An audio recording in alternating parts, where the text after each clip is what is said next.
लक्ष्मीपूजनाच्या दिवसाच्या पार्श्वभूमीवर सोनं आणि चांदीचे दर आता आणखी वाढलेत। सोनं आणि चांदी आता आणखी महागलंय। सोन्याच्या दरात 2500ची वाढ झालेली आहे, तर चांदीच्या दरात प्रति किलो मागे 3000 रुपयांची वाढ झालेली आहे। जीएसटी सह आता 10 ग्रॅम सोनं 1,34,400 रुपयांवर पोहोचलेलं आहे, तर जीएसटी सह चांदी प्रति किलो 1,75,000 रुपयांवर पोहोचलेली आहे। जळगावमधल्या सुवर्ण नगरीतनं याचाच आढावा घेत सराफा व्यावसायिक आणि ग्राहकांसोबत आमचे प्रतिनिधी सुमित देशमुख यांनी संवाद साधलाय। आपण पाहूया। आज लक्ष्मीपूजन असल्यामुळे कुठेतरी चांदीचे शिक्के, त्यानंतर लक्ष्मीची मूर्ती अशी खरेदी केली जाते। आपण आहोत जळगावच्या सराफा बाजारामध्ये। दिवाळीनिमित्त धनत्रयोदशीच्या दिवशी सोने व चांदीच्या भावात मोठी घसरण झाल्याचं पाहायला मिळालेलं होतं। सोन्यामध्ये तब्बल 2000 रुपयाची, तर चांदीमध्ये तब्बल 10,000 रुपयाची घसरण या ठिकाणी झाली होती। आपल्यासोबत काही ग्राहक जुडलेले आहेत, आपण ते त्यांच्याशी संवाद साधूया।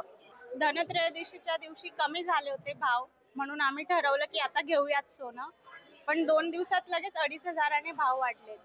तर आम्ही ज्या हिशोबाने येतो की चला आपल्याला वस्तू खरेदी करायची आहे, तर ते नाही होते पॉसिबल। कुठे ना कुठे कमी झालेच पाहिजे भाव, आता भाव खूप वाढलेत।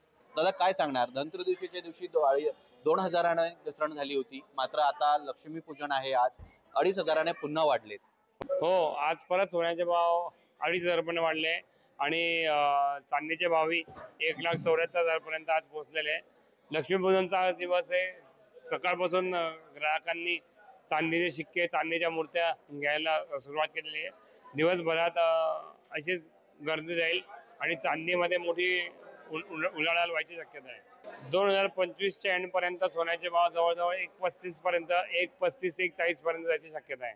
2025 डिसेंबर एंड पर्यंत सोन्याचे भाव 1,40,000 पर्यंत जाण्याची शक्यता सोने तज्ञांनी या ठिकाणी वर्तवली आहे। सुमित देशमुख, लोकशाही मराठी, जळगाव। लोकशाही मराठी, ऐका, पहा, जागरूक रहा।